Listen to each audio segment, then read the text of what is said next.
4. Phone call. The phone rang again in Alan Cole's room. "Hello?" he said. "Alan?"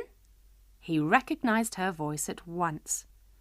"Anna!" he said, his heart beating fast. "Yes, now listen carefully, Alan." "Oh, Anna, I've been waiting for your call. Have you heard about my leg, Anna?" "Never mind your leg. Listen to me. I'll say this once and once only." "What, Anna? What are you—" "We've got your daughter, Alan. Jane. That's her name, isn't it? Speak to your father, Jane, now." Over the phone, Alan heard the high, frightened voice of his daughter. "Dad, I'm sorry, Dad. They say if you tell the police anything about Anna, they'll kill me. But I don't care. Oh—" Alan heard a scream, which was suddenly cut off. Then Anna's voice again. "She won't die if you keep quiet, lover boy. But if you say a single word about me to the police, you'll find her body in the River Thames. Do you understand?" Alan tried to speak, but there was something wrong with his voice. "Yes," he said, "but please—" "No buts. If you want to see your daughter again, keep your mouth shut." The phone went dead. Alan Cole sat very still. There was a terrible pain in his chest, his mouth was dry, and he couldn't move. He sat like a stone. "It's like a dream," he thought. "Surely it didn't happen. But that voice on the phone, it was Jane all right, and Anna too. Anna, saying that she had kidnapped Jane. But why? What was going on?" Slowly he tried to understand. He hadn't told the police about Anna because of her husband. But why was that so important? Why has Anna kidnapped Jane? Because Anna has a secret, something very important that I, Alan, know about, but mustn't tell the police. Anna will kill Jane if I tell anyone about it. But what is this secret? What am I supposed to know? There was a knock on the door. A nurse came in. "Hello, Mr. Cole. A policeman to see you. Are you okay?" Yes, fine, thanks." "You don't look okay." The nurse put her hand on his head and felt his wrist. "Well, you're not too hot, and your heart's okay." She smiled at the policeman. "Just half an hour now. Remember, he's had a very serious accident." "I know that." The policeman came in and sat down. And the nurse went out, pushing the telephone table in front of her. "I'm Detective Hall, Mr. Cole. We met before." "Yes," Alan said. The policeman had a kind, friendly face, the kind of man you could trust. "He'll help me," Alan thought. "He's probably a father himself." No, fear burned Alan like a fire. I mustn't tell him about Anna. If I do, Jane will die. "You've probably read in the newspapers, Mr. Cole, that we've arrested 2 men. The policeman told Alan the story about the 2 Irishmen in the coach factory. "So we know they bombed the coach and how they did it. I suppose you're pleased about that?" Yes," Alan said quietly. "That's good, but why have you come to see me?" "I just need to ask you a few questions about the day before the bombing. You see, we think these men put the bomb in the coach 3 days before the bombing, while the coach was at the factory. So the bomb was already in the coach when it came back to the mews." "Was it?" Alan said. He didn't really understand what the policeman was talking about. "We think so, yes. And in your job, you look after the coach, don't you?" "The coach, yes, and the horses, mostly the horses." "Well, did you notice anything unusual, anything at all?" "No, I don't think so." "Let's take this slowly," the policeman said. "The day before the bombing, when did you leave work?"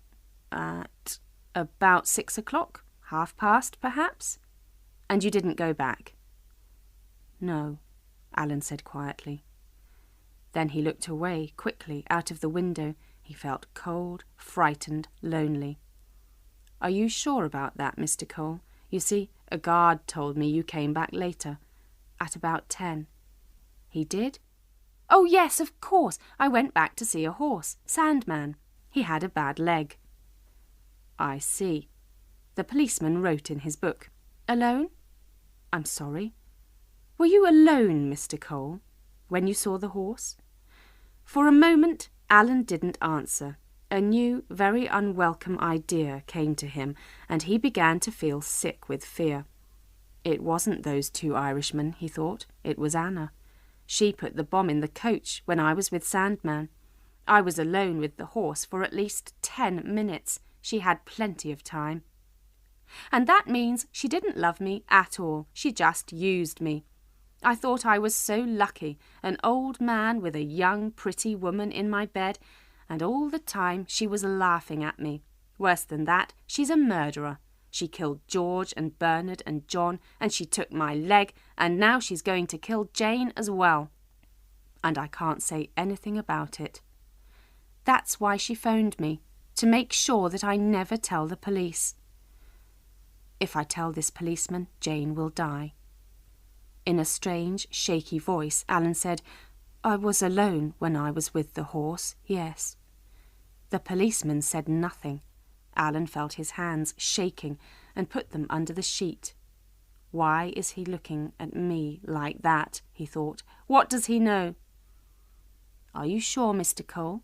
The guard says you have a lady friend, and sometimes she visits the horses with you.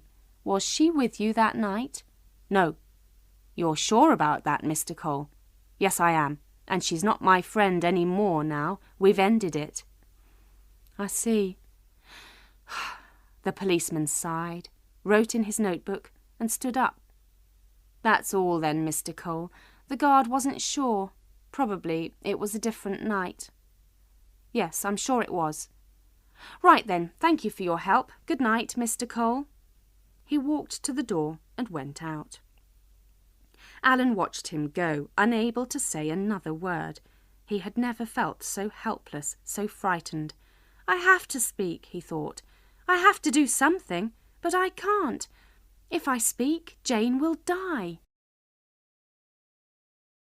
But if I say nothing, will they ever let her go?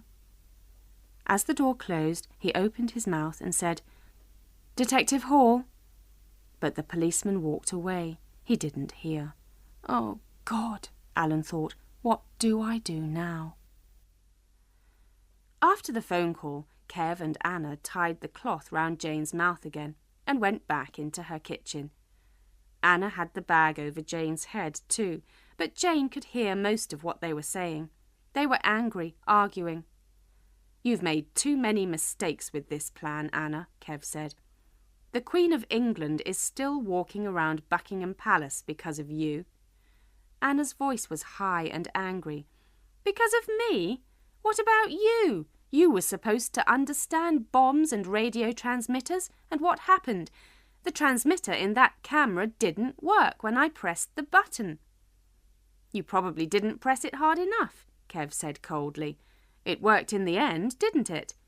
Yes, too late, Anna said. That was your mistake, not mine. So now we've got Cole to worry about, and this girl.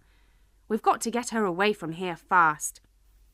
Wait until midnight, when the house is quiet. There was an icy fear in Jane's stomach.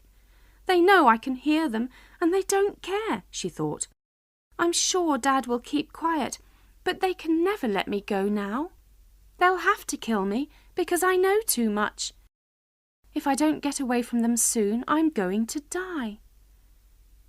Alan lay in the dark and listened to the voices in his head, arguing this way and that way, until he thought he would go crazy. Keep your mouth shut. If you speak, she'll die. But they'll still kill her if she's seen their faces. They won't. Anna won't. She's a woman. She couldn't do that. She was your lover. Woman, she killed 5 people. She blew my leg off. Those 2 men the police have arrested are innocent. They'll go to prison for 30 years if I don't speak. I don't know them. I don't care about them. Jane is the only person who matters to me. The police will think that I helped Anna put the bomb in the coach. I'll go to prison. That woman is laughing at me. She was laughing at me when we made love. I hate her. I hope she dies. She won't die. Jane will. I must keep quiet. What can I do? If I speak, they'll kill her. But if I don't speak, they'll kill her later. So I've got to tell the police now. It's Jane's only chance. I can't. It's too dangerous. I can't. I want to see my daughter. For 2 hours he lay in his room and listened to the voices in his head and thought he was going crazy. His leg ached. His chest felt very hot.